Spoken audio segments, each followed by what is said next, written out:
Graça e paz a todos.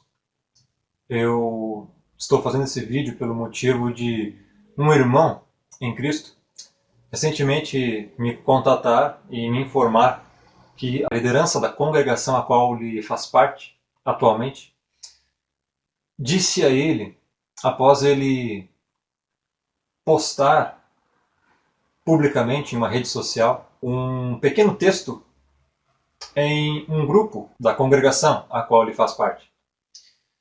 E a liderança não gostou deste pequeno trecho, deste pequeno texto, e foi falar com ele.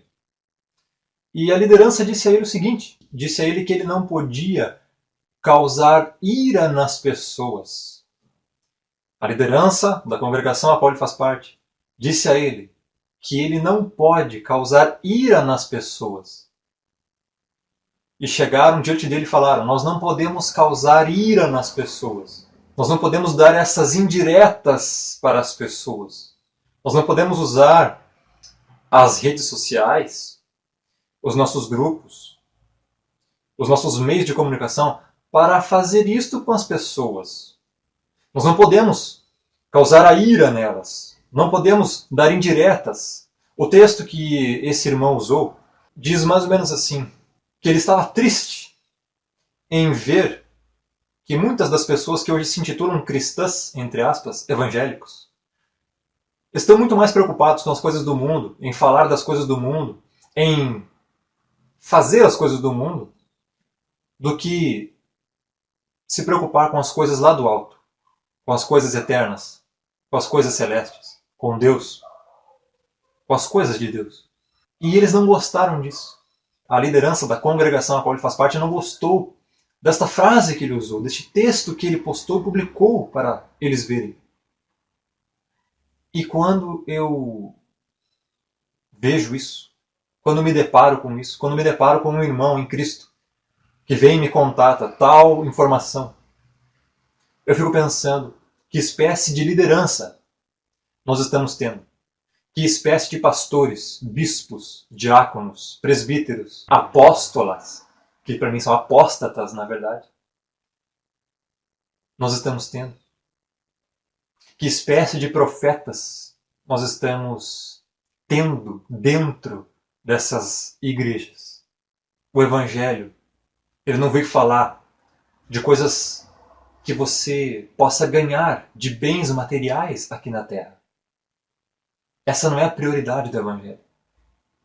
O Evangelho não veio para te fazer mais confortável aqui. Cristo não se manifestou aos homens para te dar um castelo aqui na Terra. O Evangelho é o poder de Deus para a salvação de todo aquele que crê. O Evangelho não veio trazer riquezas terrenas. Paulo fala aos Colossenses, capítulo 3. Portanto, se já morremos com Cristo, pensemos nas coisas lá do alto, não nas que são aqui da terra. Pois já morremos com Cristo e a nossa vida está oculta nele. Então é isso que os cristãos devem fazer. Então, quando nós temos esse tipo de liderança à frente de uma congregação, o que nós podemos esperar dela? O que nós podemos esperar desse tipo de gente? Que está ali sobrepujando, impondo conceitos, métodos de como cada ovelhinha que está ali dentro deve se comportar. O que a palavra nos diz? Paulo fala em 1 Coríntios capítulo 1, versículo 18. Certamente a palavra da cruz é loucura para os que se perdem, mas para nós que somos salvos é o poder de Deus. Ele prossegue no verso 21 e fala, visto como que na sabedoria de Deus o mundo não o conheceu por sua própria sabedoria, aprove a Deus salvar os que creem pela loucura da pregação. Então, se esse tipo de liderança está achando o evangelho da cruz da renúncia, o evangelho que diz que é Deus quem escolhe, o evangelho que diz que Deus já escolheu os salvos antes da fundação do mundo, o evangelho que diz que todo aquele que não crê será condenado ao lago de fogo, o evangelho que diz que sem santidade ninguém verá a Deus, o evangelho que diz que o poder da salvação está em Deus e não no homem, O Evangelho que diz que a graça é salvadora e que Deus salva quem Ele quer e quem Ele tem misericórdia, e que não é o homem que cabe escolher crer em Cristo sem primeiro Cristo tenha o regenerado.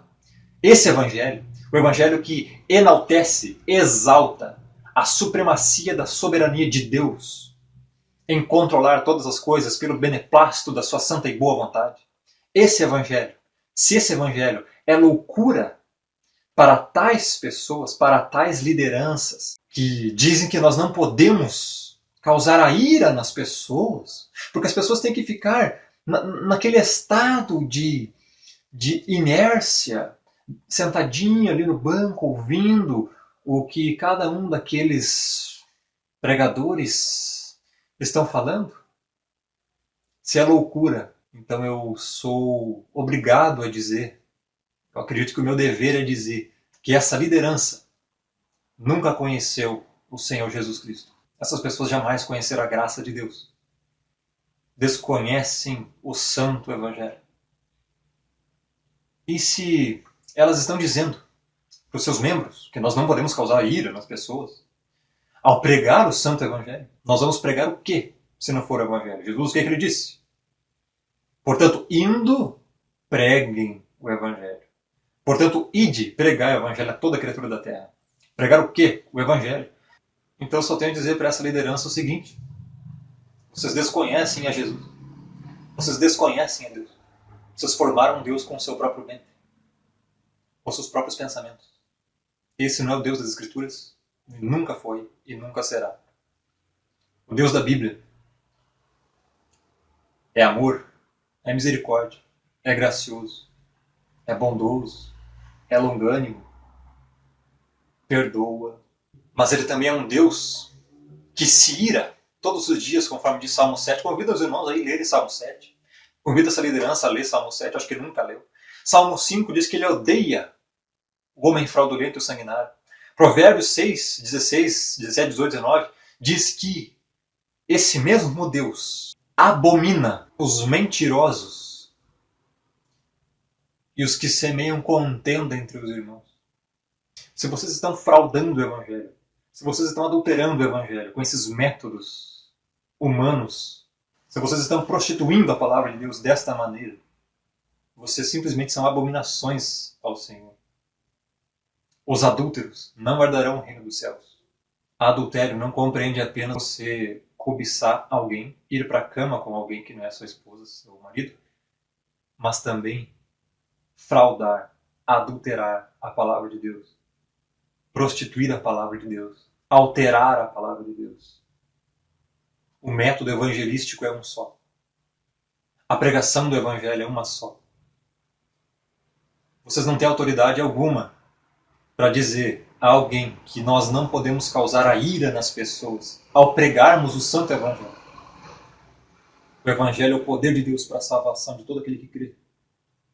Agora, 1 Coríntios 1, verso 22 e 23 diz: porque tanto os judeus pedem sinais e os gregos buscam sabedoria, mas nós pregamos a Cristo crucificado, escândalo para os judeus e loucura para os gentios.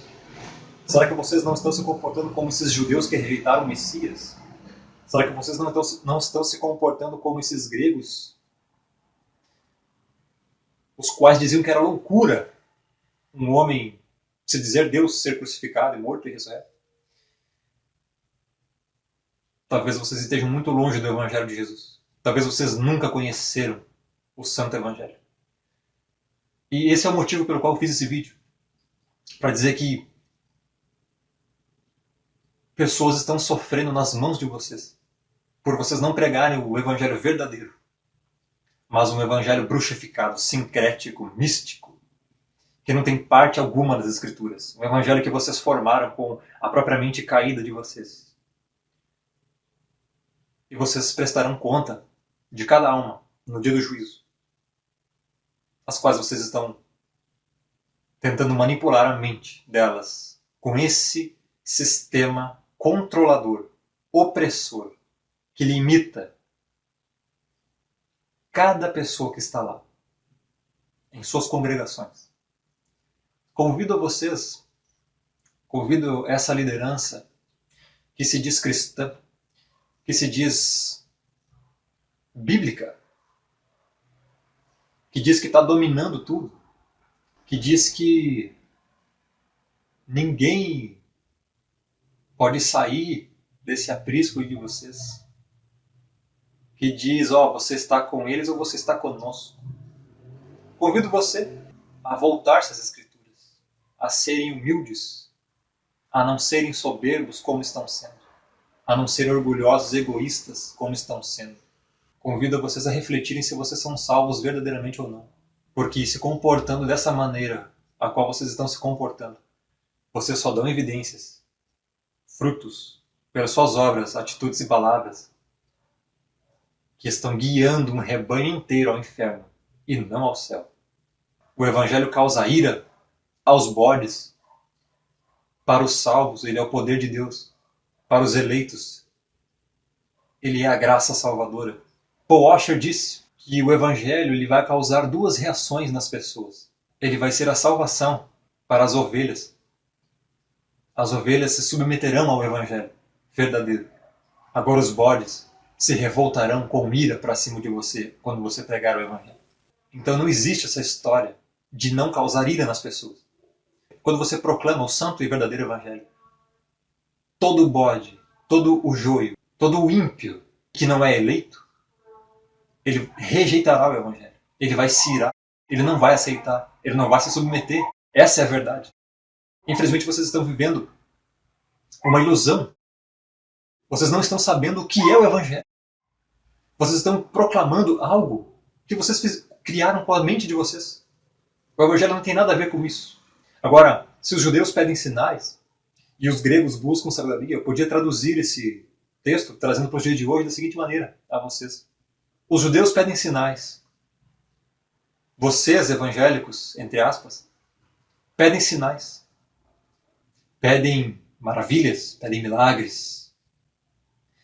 Pedem curas terrenas apenas, caroços, dores na cabeça, dor na coluna, enquanto a alma de vocês permanece não regenerada, permanece corrupta, permanece corrompida, permanece morta em seus delitos e pecados. Então não adianta nada. Gregos buscam sabedoria. Vocês, cristãos, entre aspas, pseudo-cristãos, neo-judaizantes, eu poderia dizer, buscam coisas ungidas. O cajado de Moisés, a arca da aliança, a espada de Salomão, a unção do não sei quantos, o tijolo ungido, a vassoura ungida, o reteté da suína que se suja lá na lama, meia dúzia de siri que canta lá na praia. São essas coisas que vocês buscam. Coisas que não têm absolutamente nada com o santo e genuíno Evangelho de Jesus. Não adianta vocês fazerem tudo isso que vocês estão fazendo, se o verdadeiro Evangelho da renúncia, do arrependimento, da graça salvadora, da predestinação, da soberania de Deus, da depravação do homem, do gênero humano, da eleição incondicional, da expiação de Cristo, da graça irresistível, da preservação eterna, não for proclamado, seus esforços, vossas obras, estarão sendo nada mais, nada menos do que sacrifício de tolo. Essa é a verdade. Essa é a verdade. E espero que vocês se voltem à cruz. Se arrependam. Porque eu vejo o desespero desses irmãos que estão sofrendo nas mãos de falsos obreiros, falsos pastores, falsos profetas e obreiros fraudulentos. Então, o que eu tenho a dizer a essa liderança é: convertam-se.